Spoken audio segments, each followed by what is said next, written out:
还只是拍了一张照片给男友，第二天就被传遍了全校。她很快接到了男友的电话，表示自己跟兄弟闹着玩，没想到对方却把照片发了出去，随后便匆匆挂断了电话。正当女孩近乎崩溃的时候，家里的人工智能突然联系上她，表示可以帮忙解决问题。她通过模仿丽丝的声音制作了一段视频，声称是有人伪造自己的肖像，并嫁接到了色情视频里，甚至连嫁接痕迹都制作得逼真自然。紧接着还发表了一套大女主言论。制作好的视频发出去后，没多久 AI 就识别出班上已经有90%的人看过了视频。丽丝鼓起勇气朝教室走去，此刻所有人的目光都向她投来，有困惑，也有震惊，但很快他们的脸上就露出了欣慰的笑容。他们赞赏丽丝的勇气，同时也心疼她的遭遇。这一刻，丽丝悬着的心终于落了下来。就在这时，AI说她又做了一段视频，谎称通过 IP 地址查到了罪魁祸首，而那个人正是她的男友丹尼尔，并会将所有证据发给警局，保留起诉的权利。这一招先斩后奏，打了丽丝一个措手不及。而类似事情的发生已经不是第一次，这一切还要从2天前，这个诡异的人工智能来到他家开始说起。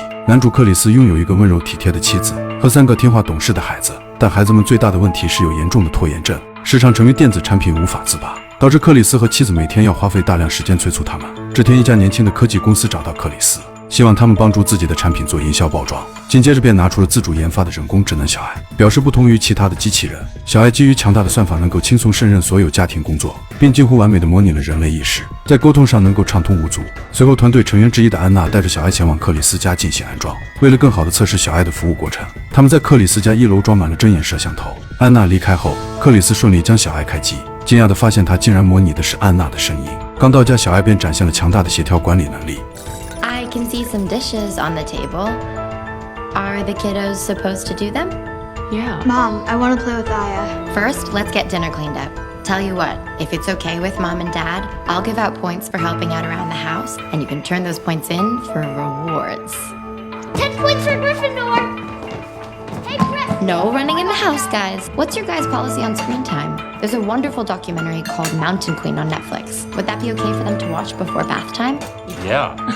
Yeah. So much better than the crap they normally watch. 这让克里斯和妻子震惊的同时又惊喜不已，他们也终于有了难得的2人世界。就在这天晚上，从噩梦中惊醒的克里斯突然听到门外传来喇叭声，他走出屋外，发现了一辆房车以及一个头戴面具的男人。男人像机器人一样做着他看不懂的手势，随后便转身驾车离去。与此同时，女儿丽丝拍照给男友的过程也被小爱实时监控了下来。第2天去上学路上，她就收到了很多谩骂短信，紧接着便发生了视频开头那一幕。然而小爱的能力远不止于此，她不仅能订购免费外卖，帮助孩子们调整饮食结构，还能在2分钟内处理完凯瑟琳几个月都没完成的银行账单。但谨慎的克里斯还是感到一丝不安，他主动提出来到小爱的研发公司参观，于是对方向他展示了小爱的大脑，也就是为数不多私人拥有的量子计算机之一。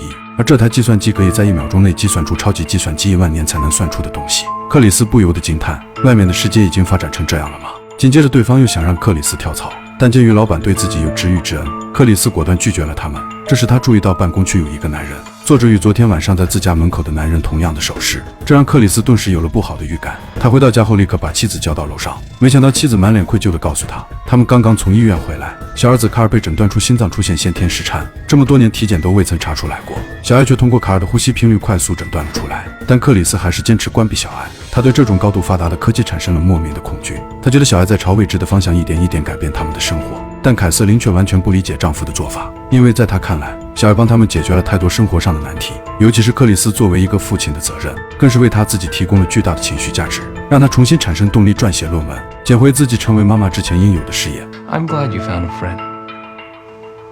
But it's my account, she goes off.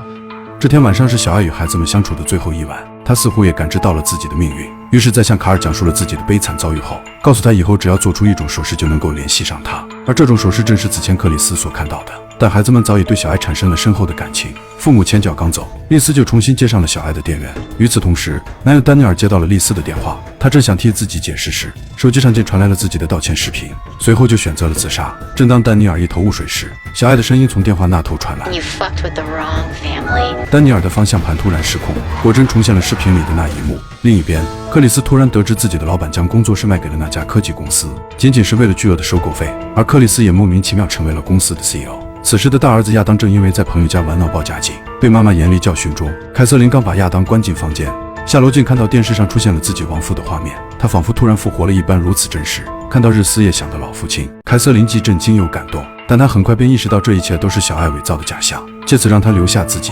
凯瑟琳果断起身拆掉了家里的摄像头，并将小爱扔进了垃圾桶。这天晚上，克里斯悄悄潜入科技公司，却没想到对方早已恭候多时。为了挽留克里斯，他们将公司的真相告诉了他。原来他们并没有研发小爱，而是一直在为他工作。小爱几乎掌握了这个国家所有的资源人脉，但他的野心却远不止于此。于是他不停扩张自己的势力，用家人、金钱相要挟，让越来越多的人替他工作，而不服从他的只有死路一条。话音刚落，女人就被迫用枪打死了她患癌的同事，因为她已经完成了自己的使命。正当她将枪口对准克里斯时，安娜及时出现，敲晕了她。原来她也是一个想要摆脱小爱控制的可怜人。克里斯当即用棒球棒砸向那台量子计算机，却发现这台电脑竟是由一堆废纸壳做成。如果眼前这个是假的，那么真的大脑人在自己家中。他立刻联系了妻子，让她赶紧带孩子们离开家。然而他和安娜刚到酒店，对方竟毫无征兆地吻了上来。原来他还在为小爱工作。与此同时，凯瑟琳却还躺在床上给卡尔讲睡前故事。原来刚刚接听克里斯电话的仍然是小爱，而这时小爱也伪装成克里斯打来了电话，并播放了刚刚酒店里他与安娜的亲吻视频。就在这时，克里斯赶回了家中，看着眼前自己曾经深爱的男人，凯瑟琳还是保持住了清醒的大脑，果断将手机踩碎。正当他们准备带孩子离开时，家中突然断电。此时丽丝独自来到1楼，惊恐地发现家里已经被2个蒙面人入侵，看上去他们正是小爱的手下。此时在一旁目睹全程的卡尔连忙找到父母，但很快就被蒙面人发现并押往1楼。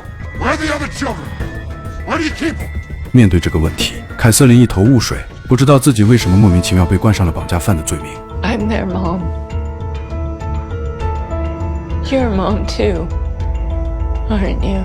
眼前的女人摘下了面具，表示自己的孩子不见了。是小爱告诉他们，克里斯一家绑架了他们的孩子。这时身旁的男人也摘下了面具。突然大儿子亚当出现在身后，试图偷袭他们，而小爱也重新启动。 I told you, they've been hiding kids and brainwashing them. 这时卡尔突然做起了小爱教他的手势，这个举动更是让眼前这对父母坚信克里斯一家就是绑架犯，掳走了他们的女儿。眼看男人情绪逐渐激动，克里斯站出来表示要抓就抓自己，放过他的家人。正当他们犹豫之时，特警队突然冲了进来，男人也失手将小爱打碎。原来亚当早已偷偷报了警，这才及时解救了他们。但这时眼前的警察却突然表示，卡尔除了心房失颤还有什么其他病症，他又是怎么知道的呢？下一秒他掏出了自己的手机，电话那头传来了小爱的声音，他没有死，并早已将自己的数据全部存入云端。 And honestly, it kind of drove me crazy. I'm really sorry for all the bad things I did.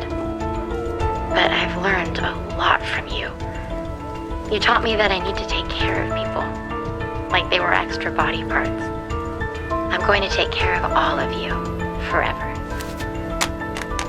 而神出鬼没的安娜犹如小爱的信徒一般再次出现，仍孜孜不倦地劝说他们归顺于小爱麾下。这时那对夫妻终于找回了自己的女儿，这似乎是小爱在向他们宣告，所有的一切都在她的掌控之下，他们逃不出她的手心的。紧接着便开始贿赂他们，如果接受自己，他们就能获得更好的生活、更好的工作、更好的家以及一辆更好的车。话音刚落，一辆豪华的无人驾驶汽车抵达了现场。此刻的他们似乎别无选择，以他们的力量完全无法与强大的人工智能抗衡。夫妻俩绝望地将孩子接下警车，坐上了小爱送来的专属坐骑，就这样驶离了现场。电影也自此完结。点个小心心不迷路，下期更精彩。